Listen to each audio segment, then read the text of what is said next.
Coming up, it's your Pulse Radio Show, brought to you with the compliments of MedSafe Medical Supplies. For all your medical supply needs, visit MedSafe Medical Supplies Limited. We offer a wide range of products including wheelchairs, walkers, canes, crutches, blood pressure machines, stethoscopes, and so much more. Conveniently located on Gemmett's Lane, just a 2-minute walk from the Queen Elizabeth Hospital. And for your convenience, we deliver free to the QEH. Open Monday to Saturday, 8:30 a.m. to 5:30 p.m. Call us at 624-7542. MedSafe Medical Supplies Limited, your trusted source for medical essentials.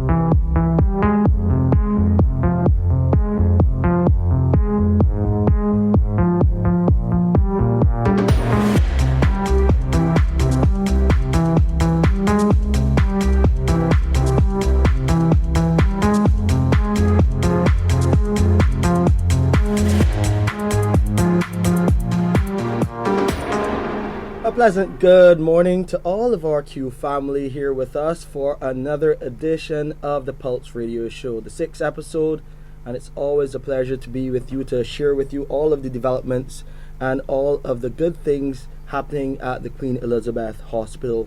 And you know it's also your opportunity for you, our patients, our visitors, our well-wishers, to share your experience with us as well. Tell us what your concerns are. Tell us what you would like to see as far as developments happen at our hospital. And you have that opportunity to share it directly with us here on the Pulse Radio Show. Always a pleasure to be with you at 11 a.m. and we go right up to 12 midday to have that discussion with you. Of course, a lot of developments happening in and around healthcare. I know many people would be asking questions after a story that was aired last night on CBC TV 8 and CBC News, speaking about some meetings for nurses where they would share their concerns with the union, namely one of them, the National Union of Public Workers. So some nurses are there at that meeting, but I can tell you for the hospital, we have had contingency plans in place anytime that there is a meeting for any one of our segments of staff with the union, and that is no different this time around. Also, I can tell you that for the most part our nursing staff is there on the ground making sure that our patients, many of them, once you come to a tertiary care institution, we deal with critical patients, so we have to make sure that we have the necessary staff in place to meet the demands of our patients, and that is what is happening on the ground at the Queen Elizabeth Hospital. Of course, a big shout out to the Director of Nursing, Mr. Henderson Pinder, and the entire nursing team, making sure that those who are at our hospital are well taken care of.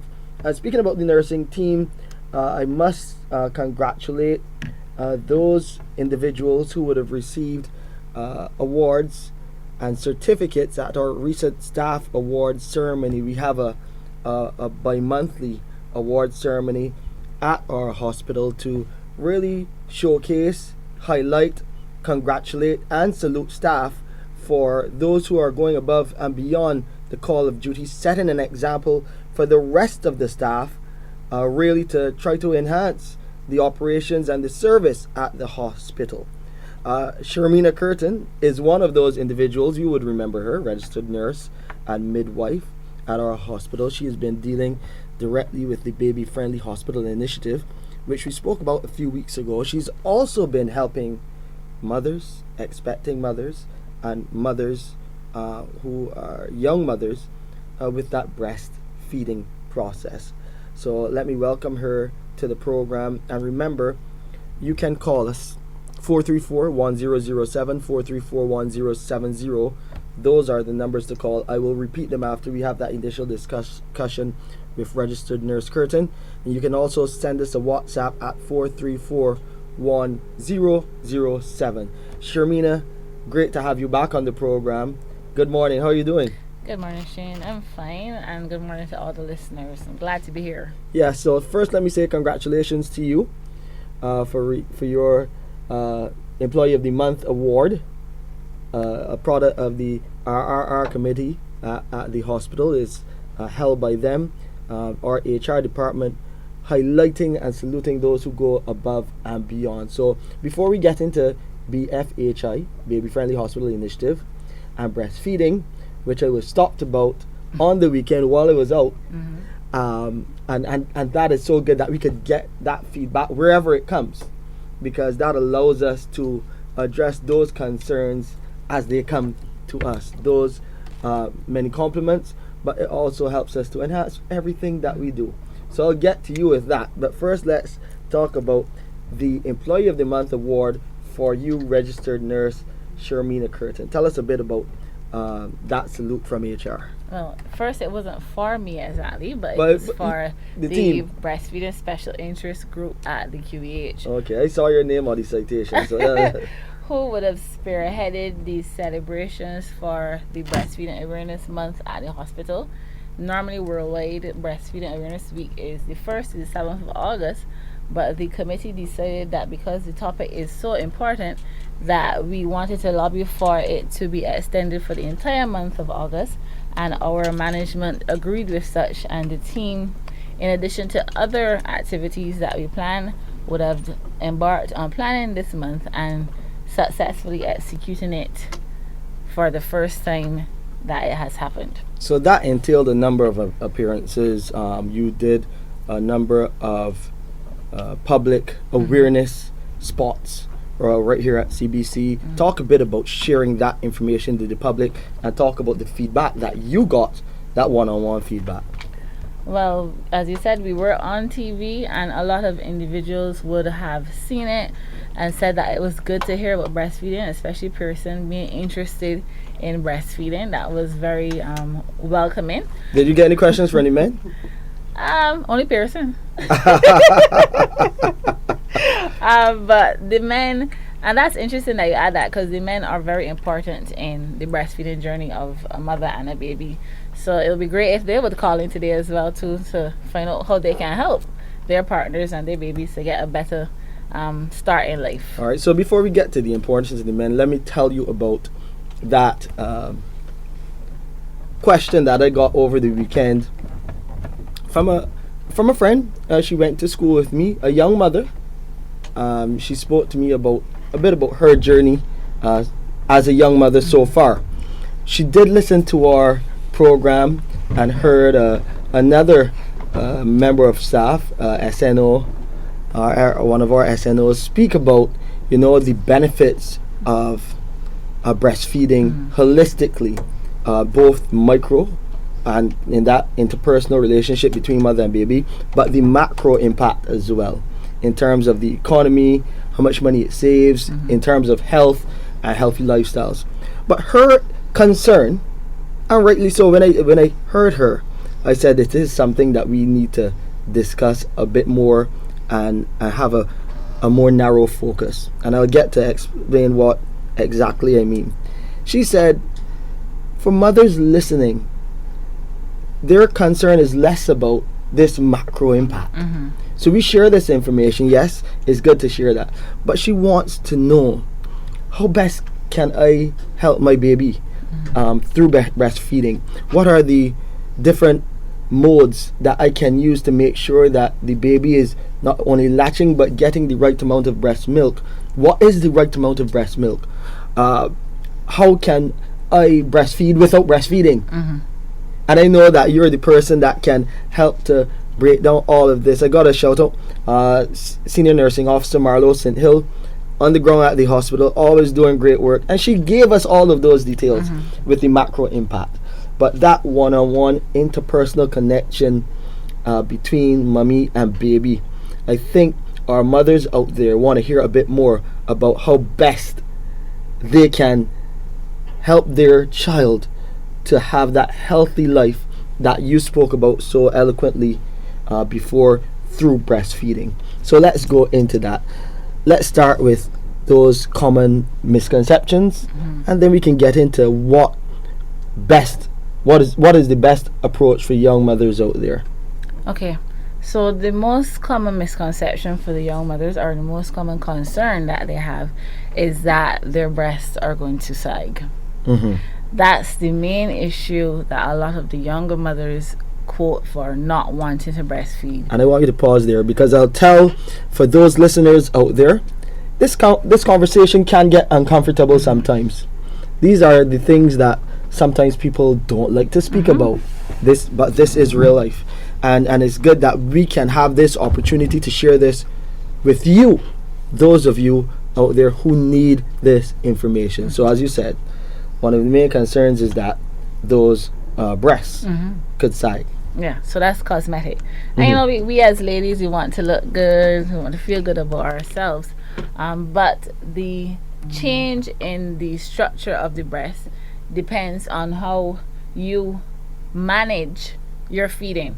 So a lot of mummies try to stretch the breast to get to the baby, but that causes the elasticity to stretch. So we try to tell our mummies, bring the baby to the breast. Make sure you're comfortable and bring the baby to the breast.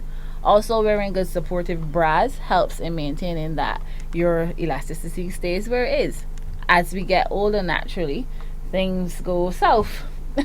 And that will happen at some point in time. So it doesn't matter if you breastfeed or if you don't breastfeed, right? So that concern is, yes, it's a concern, but if you manage it properly with the wearing of the bras and you breastfeeding properly, you should not have that early on, right? So, but I want to let mummies know that the reality of breastfeeding. There's a picture that I normally put up, so I'm going to try to describe the picture to you, of a woman whenever we start a breastfeeding teaching session. This woman looks tired. She has clothes to the left, to the right. Her hair is disheveled. The baby's in her hand, looking very content, but she is tired, bags under her eyes, maybe somebody running around in the background, somebody else. So that is the reality picture of breastfeeding. It is a whirlwind. It is tiring. It is hard to do, but it is possible to do. Okay? And it is the best thing to do. It is the best thing to do for your baby in terms of nourishment. And yourself. So that's what I want me to remember as well. Part of our outreach for the month extended into this month. Yeah, this September, right? Yes, this month. we were able to go to a health fair at Lloyders in Sandiford, not last Saturday, the Saturday before. Right. And then mommy came to our table with her 4-year-old. She waited patiently. She came to the table with the 4-year-old and she said, I want you to tell her to stop breastfeeding. And we looked at each other and we said, you came to the wrong table. You came to the wrong 4 table. years old. 4 years old. She tried to tell her other children at school are not doing it. But if you are comfortable as the mommy and the child is comfortable, there's nothing wrong with continuing, because the baby will still get nutrition from you. All right? So I want mommies to understand that you have to be comfortable. There are going to be times that you're going to be tired, whether you are putting the baby to the chest or you're expressing milk, and you're going to need a break. And that's where your support persons come in. You are allowed a break. Give yourself grace. You are feeding and growing a whole human. You did it for 9 months inside, and now you are doing it outside we want you to do it for 6 months exclusively, and then up to 2 years. Okay? So the fatigue, that's why we preach benefits a lot. The fatigue and the tiredness and the feeling disheartened, all of that is expected. We don't expect you to be looking glowy like on formula containers, because that's what formula containers try to show, that breastfeeding is happy and you look like your hair is in cosmetically pleasing, and cosmetically pleasing, and you sleep long, and that's formula. But the benefits, when you look at the 6 months of sacrifice compared to the benefits that we would have talked about last time, wouldn't you be willing to sacrifice that for your child? But you mentioned 6 months, but I know that you normally preach a longer period than 6 months. But the 6 months is exclusive. That's where the hard work is. Only breast milk. After 6 months, you're introducing food. So then you start to get a little break from the regularity of breastfeeding. Right? So for that first 6 months, that is the growing time. Especially the first 3, the baby's new, you're new. Normally when the baby's born, the mummy's born. So I want mummies, and we find our main concern with mummies managing these babies, as you would have mentioned, is the latch. So I want our listeners to think about eating a hamburger. A nice double-decker hamburger with bacon and cheese and lettuce. Maybe an egg. I'm sorry, it might be a little. I'm sorry, but I want you to get this part of it. And an egg on top, a sunny side up egg. So when you bite, the egg runs down on. And you want to get this. You want every bite of this burger when you are biting. You don't want to leave the cheese. You don't want to leave the bacon. Nothing. And what do we normally do? We normally squeeze it. We hunch. We open nice and big, and we take a big bite. True? Right. That is the concept. So, that's so healthy. You know you would like it. We want the mummies to see that as the way to latch the baby. The baby needs to get a big bite of the breast. So that mouth needs to be big and wide so that the baby can get over the nipple onto the areola. Okay? Right. So that is how we try to show you on radio how to work on your latch. Painting that picture. Yes. All right. I'm with you. Good. So once we latch, we have to feed. And you ask, how do you know your baby's getting enough? Well, we can't see what's in the breast unless we express it. And if you're going to put the baby to chest, then you just have to look for these other signs. Is your baby passing water? Is your baby stooling? Are they settling after a feed? When they go to the pediatrician, are they meeting their weight requirements, their developmental goals? If all those things are happening, your baby is getting enough. Okay. All right. So we're on the right path. Just laying the land and really the framework for how mothers should approach breastfeeding. You mentioned one of the common misconceptions, which is a cosmetic concern. What is one of the other bits of misinformation that is normally shared re breastfeeding? This normally comes from most of the mature audience. That is not enough. That is not enough. That is not enough. That milk is not enough. Give the child some cereal. Give the child some water outside hot. Or barley and water. Barley and water, oats yes. And those kind of things. But it sounds familiar. At that young age, baby stomachs are not made to digest that. Okay, yes, our parents might have said they did it in the past, but a lot of research has been done. Okay, and we like to produce evidence-based information for our public so that you can do the best thing for you and your child. So they say it's not enough. And it's hot in Barbados now. I understand why a granny or a mom might say he might need water. But your breast milk, when it comes in, has in at least 89 to 90% of water. The first set of your breast milk. So your breast milk comes in, not portions necessarily, but as the breastfeeding session continues, the consistency changes. So the first set is very watery, that hydrates the baby, and as it goes on, it gets thick, and that gives the baby the growth hormones so they can put on the weight, and it allows them to sleep after the feed. Right? So if you cut your feeding session short, which I've been hearing people saying, we can switch from one to the next early on, when your milk comes in, that's not the recommended practice. Okay? Because then the child only getting water, and when you get water and you go to the bathroom, you pass the water, you're gonna be hungry. Yeah. So the child is going to be hungry and feeding all the time, and then mommy's like, but she always want the breast, or he always want the breast. But if that's what we're doing, that's why. Okay. So you're saying that mom should leave the child on that breast. On that breast for that feed. And just let that go. Yeah. Okay. All right. Remember, you can call us about anything. Yes, we were talking about breastfeeding predominantly and the Baby Friendly Hospital Initiative, and I'll share with you a bit more about how our nurses are meeting the demands of the public during these 2 meetings that are being had today by the unions. And we thank our nurses, those who would have gone, because some would attend the meeting to find out what can be done to enhance security across the board to better protect our nurses. That is important. So we'll talk a bit more about that, and of course we'll talk a bit more about the Baby Friendly Hospital Initiative and where we're at in meeting that level of accreditation, which is expected by a tertiary level care institution like the Queen Elizabeth Hospital. A lot more to share right here on the program with you. And again, sorry, those numbers to call: 434-1007 or 434-1070. You can also send us a WhatsApp at 434-1007. We'll take a quick break, thank our sponsors, and then be right back with you on the Pulse Radio Show, a production of the Queen Elizabeth Hospital. For all your medical supply needs, visit MedSafe Medical Supplies Limited. We offer a wide range of products including wheelchairs, walkers, canes, crutches, blood pressure machines, stethoscopes, and so much more. Conveniently located on Gemmett's Lane, just a 2-minute walk from the Queen Elizabeth Hospital. And for your convenience, we deliver free to the QEH. Open Monday to Saturday, 8:30 a.m. to 5:30 p.m. Call us at 624-7542. MedSafe Medical Supplies Limited, your trusted source for medical essentials.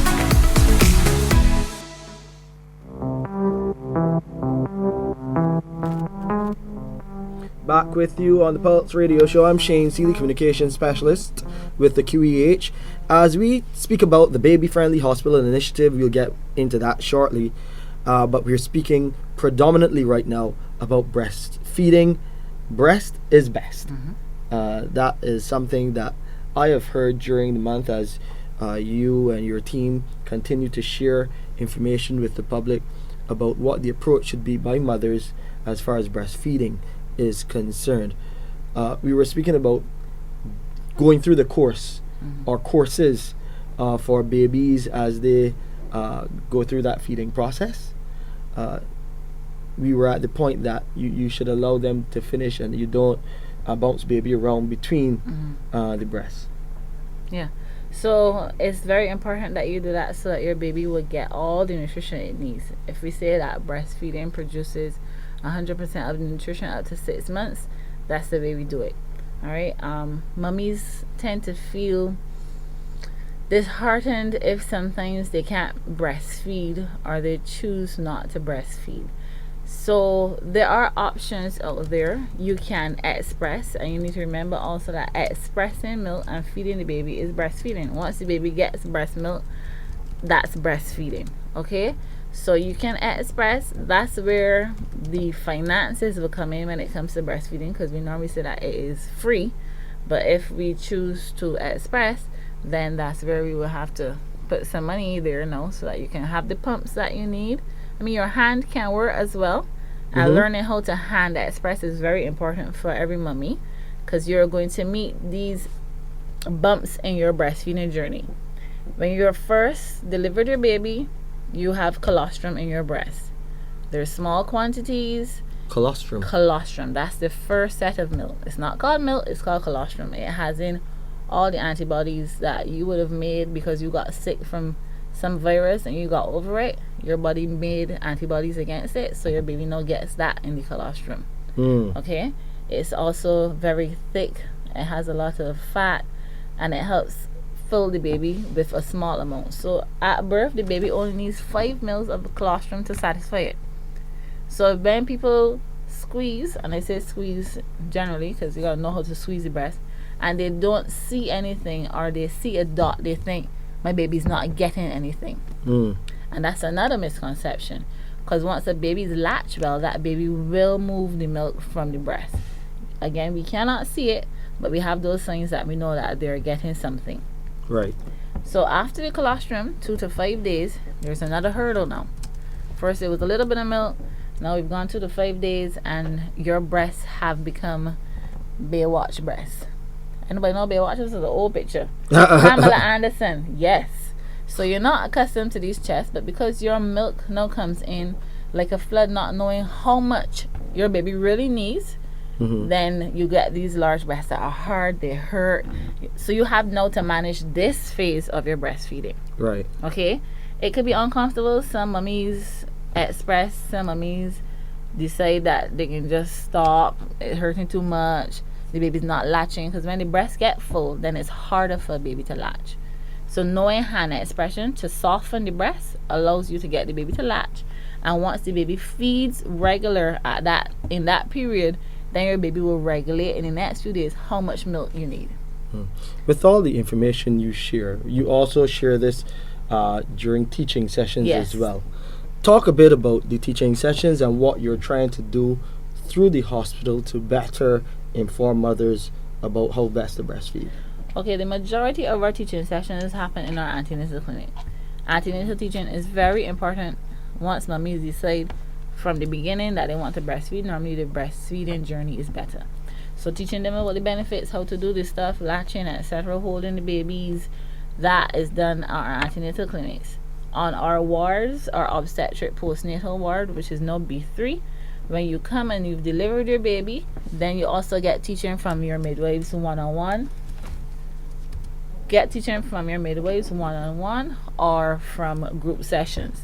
So we try to educate you on everything baby related, not just breastfeeding, how to register your baby, how to make sure your baby is safe, right? We do an all encompassing education session for our mummies.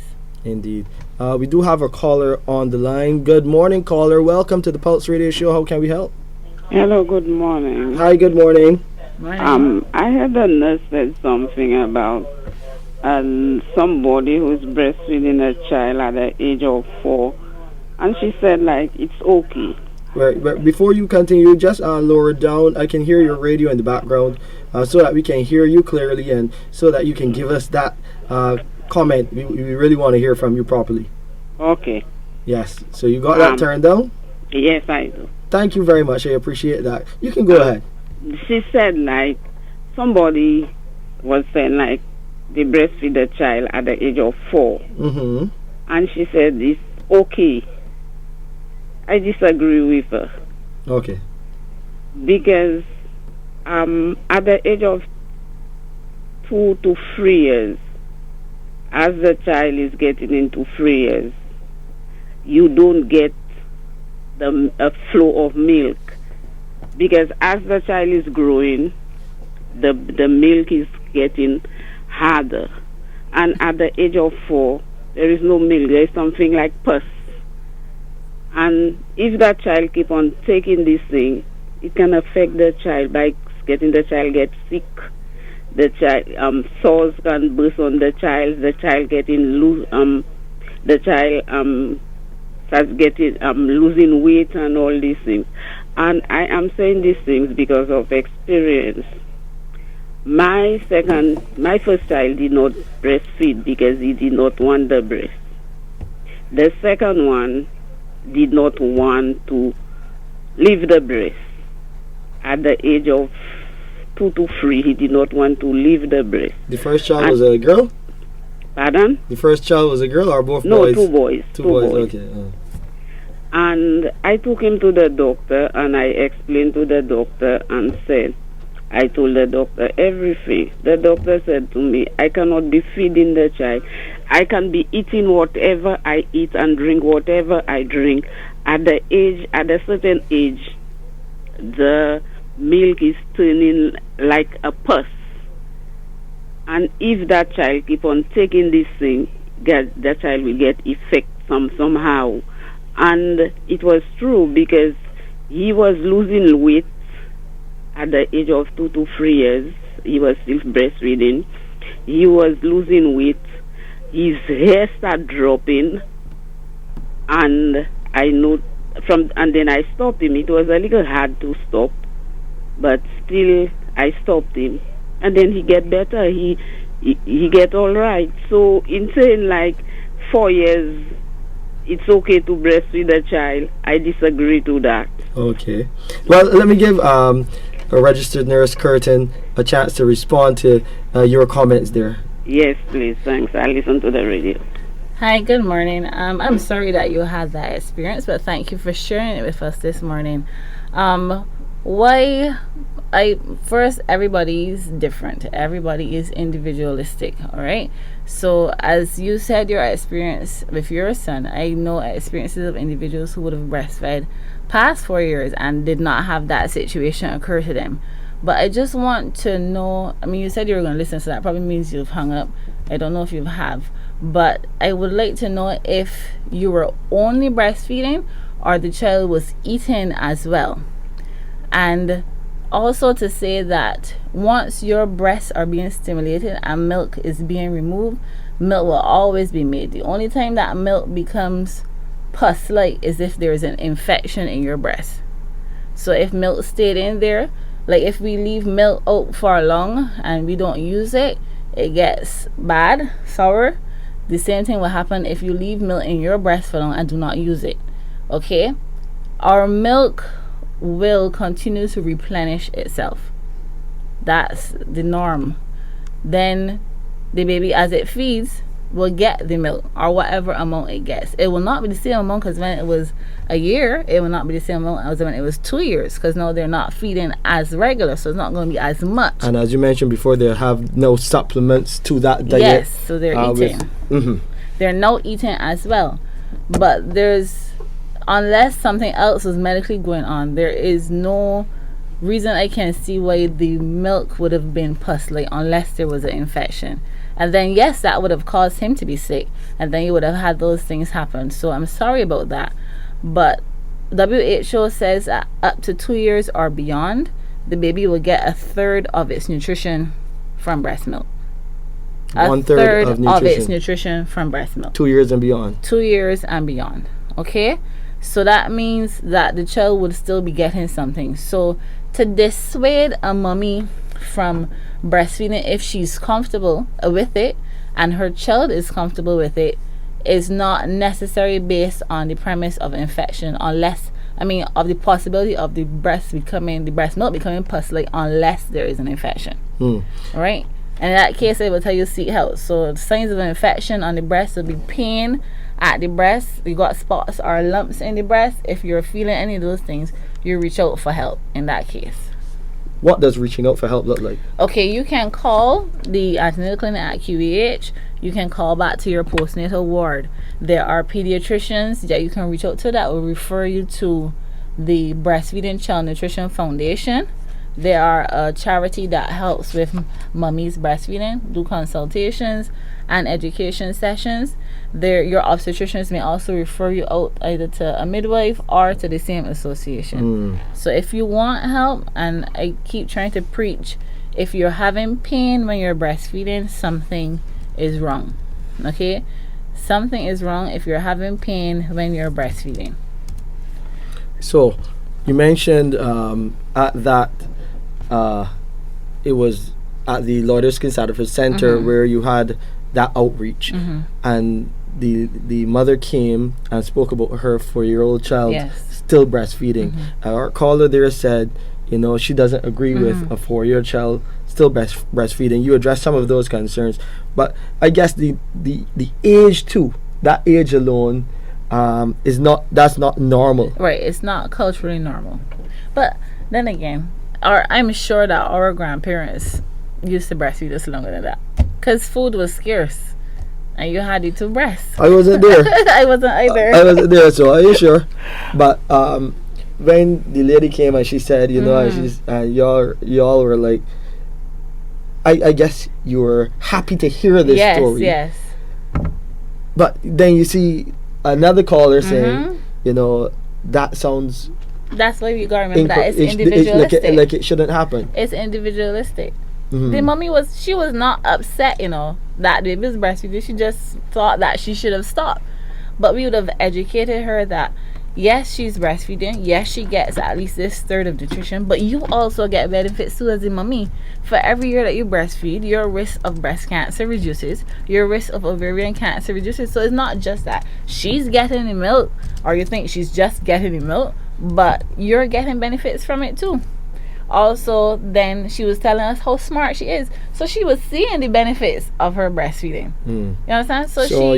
And I remember you saying, and you could probably reiterate this for our listeners, that breastfeeding, according to the research, helps to raise or boost your IQ level. Yes, intellect.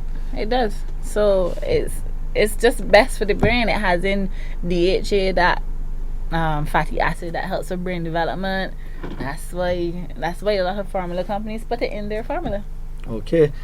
Now, all of this with the operation of breastfeeding, sorry to make it sound so formal, you mentioned that Well, the initial thought is that it affects the breast in terms of the look of the breast. Uh, in some cases, it can help mothers to get back to where they were before in terms of their body type or how they were. You are better at describing this than I am. We call it return to pre-pregnancy state. That's what we say is. Well, We have a mother in the that- background there cheering. she's cheering, but I'm Miss not Keith- cheering. Miss Keith. So that too is individualistic. Okay, Okay. so this is how it works. We say that a mommy, when she breastfeeds, she is burning calories of a construction worker. Mm. Okay, so imagine you're doing that and you're doing your job. If you eat right, then you will lose weight. But breastfeeding, when you're breastfeeding, you are hungry all of the time. Mhm. And it's not always easy to pick. So you see why you shouldn't tell Eat people the the burger. hamburger. Yes, I add the understand. cheese and also add It's bacon. not always easy. I'm being realistic. It's not. Sometimes the mummies don't eat because we concentrate on breastfeeding and getting things done. Right. That's what the picture of the woman at the beginning. She is tired. There are clothes around her. She can't get them folded. She probably didn't go to the bathroom for the day because she was dealing with the baby and everybody else was at work. So I've lost my train of thought. Right. So figure. So if you are eating properly, you will likely lose the weight. Mm. What happens is that your uterus returns down below the pelvic bone where it cannot be felt anymore. It came from all down there and went all up to your chest. So it's now returned down there. So you don't have that bulge of your tummy. But if you don't eat right, the tummy fat that's out there will stay there. Okay? Oh, okay. Yeah. So yeah, so if you do eat right, you can lose weight. I ain't lost the weight yet. So that's why I say, it's an individual thing for everybody. And should mummies, I know some mummies exercise during pregnancy. That's real commitment there. Yeah. What do you advise in terms of exercise after pregnancy and then breastfeeding? Depends on the type of delivery. If you've had a C-section, you wait on your doctor to give you permission to exercise and you start slow. Right. Right? But normally after 6 weeks, once your checkup has happened, you are allowed to return to your norm. Okay. Listen, we're getting really personal and really trying to make that connection for mothers out there about how best they can go about breastfeeding their children. We also must mention the baby friendly, because all of this falls under making the hospital, the Queen Elizabeth Hospital, into a baby friendly institution. How are we doing that? Through these programs. Some of these programs you do one-on-one, some of these programs you do in groups. How are we doing that through the initiatives that we have running on the ground at the hospital? Well, right now we are doing our training of our major maternity staff. So nurses from the polyclinic, nurses from the hospital, the NICUs, pediatric departments, those individuals that will come into contact with mummies who are going to be breastfeeding. So that's where we're at. After that stage, we're going to extend it to our general public in the hospital. So anybody, if the general worker meets you outside and he sees you're breastfeeding, he's going to know, all right, I can give this lady a chair because she needs to sit and be comfortable to breastfeed. Okay, or maybe there's a room at QEH. We have a breastfeeding room. We have two. We have one on Ward B1 and we have one in the staff wellness clinic where staff can go and express their milk.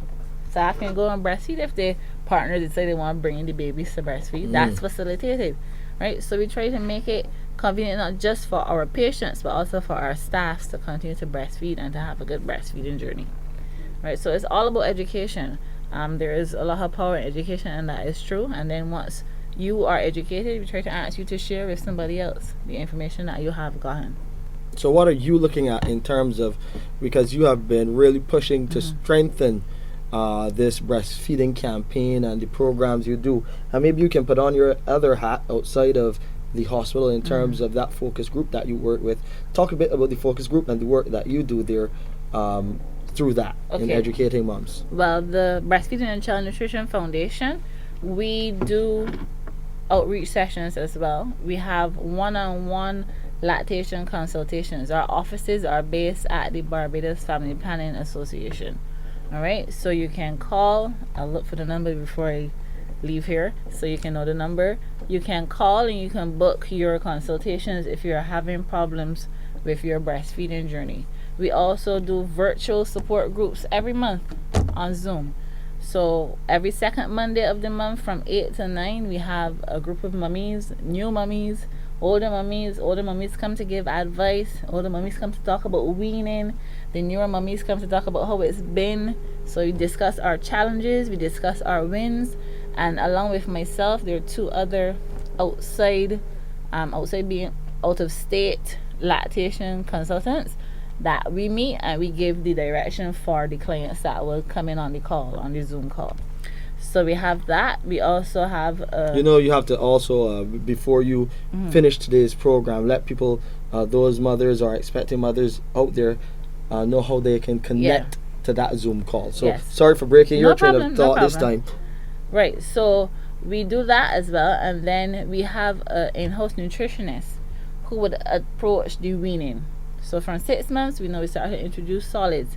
And we know before we used to introduce solids as rice cereal, but new research has said that we start giving the baby from 6 months. What we cook is just, we don't season it. So if today we're eating rice and chicken, today the 6-month-old child is having rice and chicken.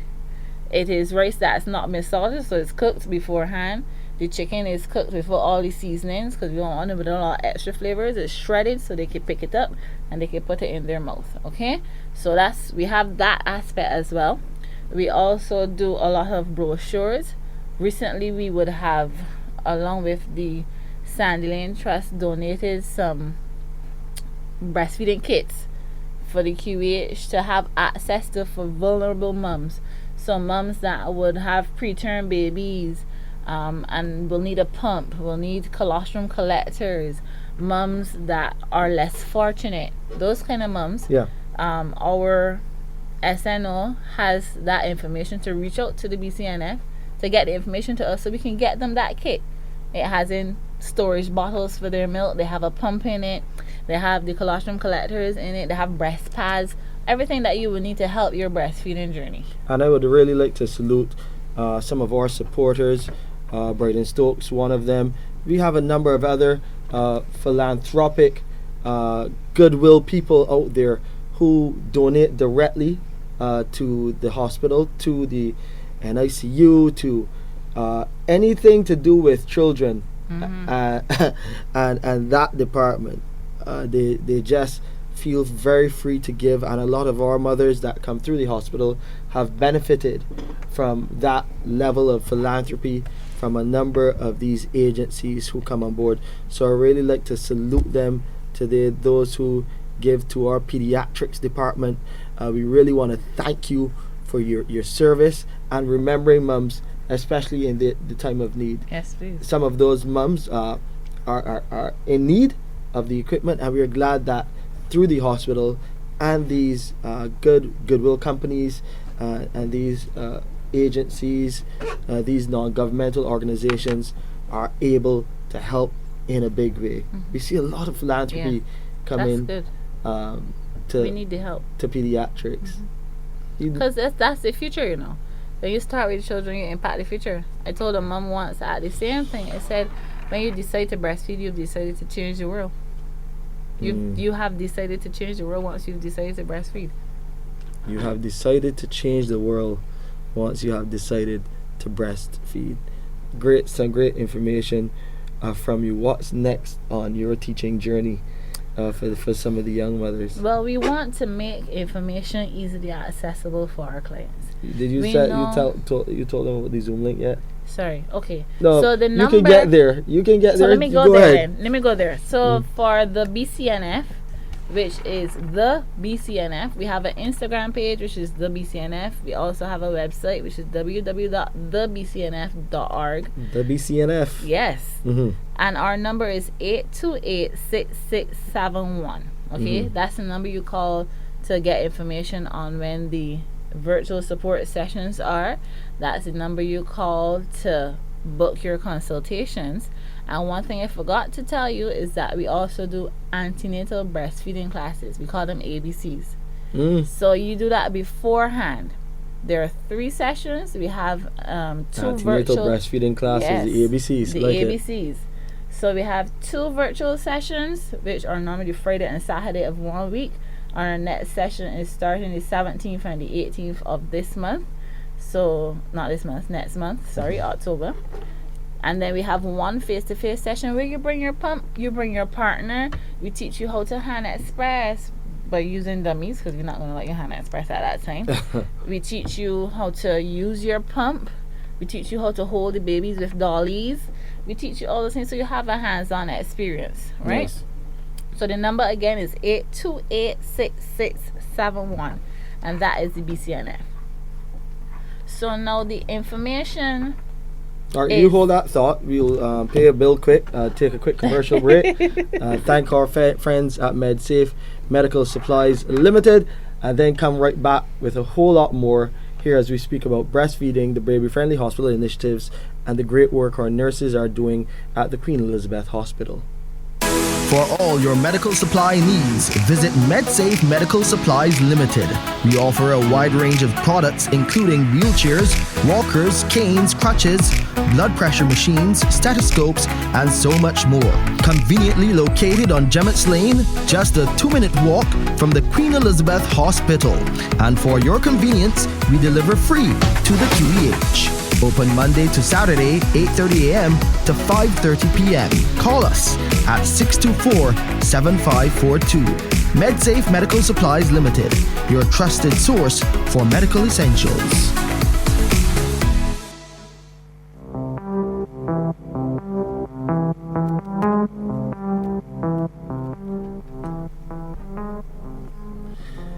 We're here with you on the Pulse Radio Show. I'm Shane Seeley, Communication Specialist, alongside Shermena, Kirton, Registered Nurse, Midwife, and so many other titles when it comes to training and teaching of breastfeeding to the mothers and expecting mothers out there. Here on the line, though, we have our Director of Nursing Services, Henderson Pinder. He has been very busy, as usual, making sure that all of the nurses on the wards, that we have the right nursing complements to meet the number of patients who are there at our hospital. Things have been looking good. Mr. Pinder, good morning. How are you doing? Good morning, sir. I'm well. How are you? Always good to hear you. I'm happy when I hear you. We've been trying to, explain to people. We know that our friends from the union held 2 meetings to address some concerns of some of our nurses. Many of the nurses, I'm figuring from the polyclinic, some of them would have headed to this meeting, maybe some of our nurses as well. What is the situation looking like at our hospital? Well, Shane, let me start by saying that this is not an industrial action. Although we would have loved to have the request to come to us earlier, so that if there are any contingencies that we would have needed to put in place, we'd have enough time to do that. Nevertheless, we have put contingencies in place to mitigate against any large number of persons who would have been attending the meeting today. And as we review our numbers this morning, we can see that in terms of complement, in terms of staff ratio, in terms of number of nurses, we have an adequate number. There are no areas that have reported any shortage of staff. We have been able to move persons around from other areas also to cover areas where there was absenteeism. There are no adverse incidences that have been brought to our attention resulting from the lack of staff or the inability to provide services to our public today. So as we stand, we are quite okay with the number of staff we have available to us today. Mr. Pinder, thank you. Always appreciate your time, even if it is a few minutes. We know that you bring us up to speed. You're a registered nurse here. Sorry to drag her away from you, but she's busy helping to do what you also do best, which is educate our public about the things that are happening at our hospital. So that is definitely good to hear. I will let you go back to your daily tasks, managing your what is the largest staffing group at our hospital. Appreciate you, Mr. Pinder. Thanks for your time. No problem. Always a pleasure. Okay. Thanks. So you heard directly there from our Director of Nursing Services, Mr. Henderson Pinder. We are definitely covered. The unions, one including the National Union of Public Workers, they would have called a meeting for nurses across the board, both in the polyclinic setting and from our hospital as well, to discuss critical issues facing nurses and how best to address them. Those nurses who wanted to attend would be free to do so once they would have cleared it with their divisional managers. And as you heard Mr. Pinder, our Director of Nursing Services, say, all our departments are covered as far as the complement of staff of nurses are concerned. We're not seeing any shortages in any areas, and we were also able to address areas where people were out sick. Those are covered as well. So our partners with the union, of course, we would have liked to know about it a bit earlier, but these are critical issues that must be dealt with immediately. We understand that, and we allow our nurses to attend these sessions, but it is also good on the other side that our contingency plans can come into place and that we can cover all of those departments adequately so that we can continue our service at the hospital goes uninterrupted to the persons who need it most, which are our patients, our critical patients, our patients in A&E, and our patients on our wards and in those outpatient clinics as well. So we're definitely covered there. So that is definitely some good news to hear. Nurse Kirton, so as we put a nice little bow on today's show, I want to say happy birthday to my mother. She celebrated her birthday yesterday. Happy belated birthday, yeah, mommy. and I was a breastfeeding baby as well. So I think I'm okay. You're smart because of her. Say thank you, mommy. Kinda. Well, what are some of those takeaways that you have from mothers, those key takeaways outside of the sessions that they should come to and be a part of, and you can remind them about that as we come on to time. But just some key reminders to moms out there, and I really hope that we've answered your question. That mother, I wouldn't call her name, who stopped me on Friday in St. James to tell me about her journey so far as a young mother, working, carrying the baby to work, taking that baby to work, and making sure that that baby gets the nourishment they need. And I just want to put a plug here as well for those companies out there who are making it those facilities accessible where mummies can bring baby to work and do what they need to do and still get the job done. Yes, saluting those companies out there. That's something BCNF works on as well. Workplace policies for breastfeeding. Workplace policies for breastfeeding.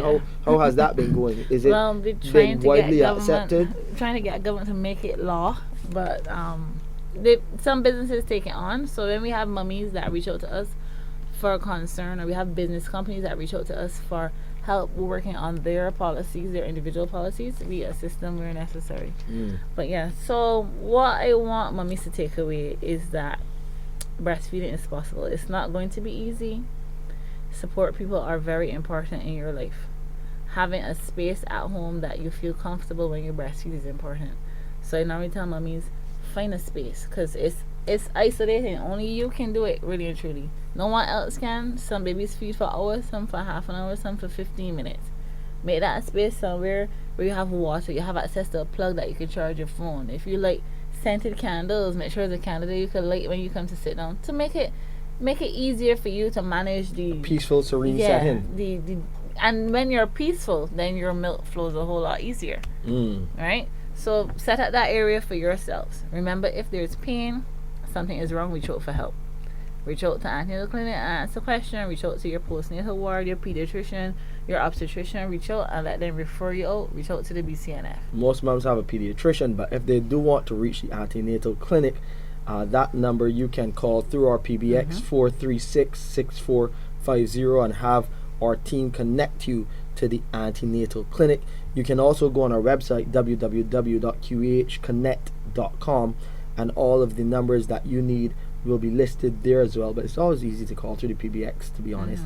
And then you can also call the Patient Advice and Liaison Service at 536-4800. Our medical team will help to best direct you in terms of getting that query, question, concern, or compliment, or anything that you want to share, but they'll be able to best direct you as well to the antenatal clinic.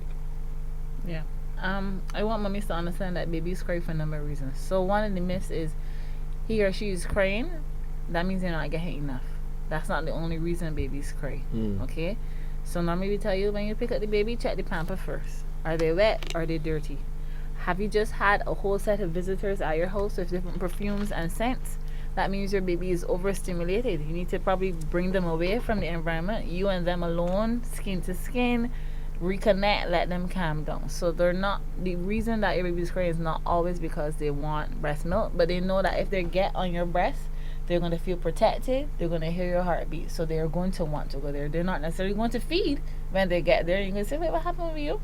But there are other reasons that they're crying. So try to work out, troubleshoot the other reasons so that you can help, because they know crying is one of these things that mummies don't like. When they cry, oh, he crying, oh, she crying, it's always, it pulls on our heartstrings, right? Because we don't want them to be in pain. We want to be able to fix whatever their situation is. And I think support persons also want to do that. That's why they kind of say, we'll get the child formula crying all the time. You're trying to help, right? But knowing the benefits of the breast milk compared to formula, you can help another way. Yeah. We spoke about this at the top. Fathers and their role in breastfeeding. Yeah. Daddies are not even just daddies, but daddies are very important. We have one of my colleagues, I like to let the team members are always on the lookout for people who do it well. So one of my team members would have messaged and she said there is a staff member who's a daddy, and he said his child is not getting any formula at all. That child, and he showed her a picture of the baby, nice fat chunky baby, only breast milk. She said no, he's not getting none, all them things that they put in the formula thing. So it's good to hear those stories of staff that is not the mother but the father saying yes. So he's gonna do everything. He's gonna make sure. You mentioned nice fat chunky baby, and I want to wrap up on this note. Should you be concerned when you see your baby is getting to a stage where, we always talk in our society about that baby's so cute, so chunky and fat, but we know about obesity in children and that kind of thing. How should we address in terms of knowing what's the right way, what is are they getting too much in cases like that? Your pediatrician will tell you that, but I want you to know that there is no difference between a healthy slim breastfeed baby and a healthy chunky breastfeed baby. They are both healthy babies, if you get what I'm saying. Your pediatrician will tell you if the baby is over the scale. It could be your feeding patterns. If you're feeding them by a bottle, maybe you're feeding them incorrectly, so they're getting more than they really need. And obviously if we get more than we need, then we got to store it somehow, and then we store it as fat. Right. Okay, so lean on your pediatrician. Lean on the antenatal clinic. 436-6450 and ask to be connected to that. Lean on your physician, your private medical doctor for these things, and also on you, Nurse Kirton, and your team. BCNF, and the ABC. I like these acronyms. BCNF, BCNF. BCNF. So when is the next Zoom meeting? The next Zoom meeting is second Monday in October. Second Monday in October. And they can connect through the bcnf.com? Yes. Okay. That's the information. I'm thinking about getting a daddy to come and share his experience. So stay tuned. Good luck with that. Good I luck. have one that's willing to come already. All right. Yeah. All right. Salute any daddies out there that help you with the breastfeeding. Good luck. We trying to, make these conversations a bit more manageable for all people, and that's why we have the Pulse Radio Show. Again, Shermena, thank you for coming and again sharing the importance, making that personal connection in terms of breastfeeding between mother and child, and even father coming in to lend some assistance. I really want to thank all of the listeners out there for tuning in for what was our 6th episode of the Pulse Radio Show. More interesting episodes to come, and you can always continue to connect with us on our website, www.qehconnect.com. There you can find all of the previous episodes of the Pulse Radio Show, different topics, great information, all there at your fingertips. I'm Shane Seeley, and on behalf of Shermena Kirton and the entire a baby-friendly hospital initiative team. We'll see you next week for another interesting episode of the Pulse Radio Show. Thank you to the production team here, led by Kimberly Skeet. The Pulse Radio Show brought to you with the kind compliments of MedSafe Medical Supplies Limited. For all your medical supply needs, visit MedSafe Medical Supplies Limited. We offer a wide range of products including wheelchairs, walkers, canes, crutches, blood pressure machines, stethoscopes, and so much more. Conveniently located on Gemmett's Lane, just a 2-minute walk from the Queen Elizabeth Hospital. And for your convenience, we deliver free to the QEH. Open Monday to Saturday, 8:30 a.m. to 5:30 p.m. Call us at 624-7542. MedSafe Medical Supplies Limited, your trusted source for medical essentials.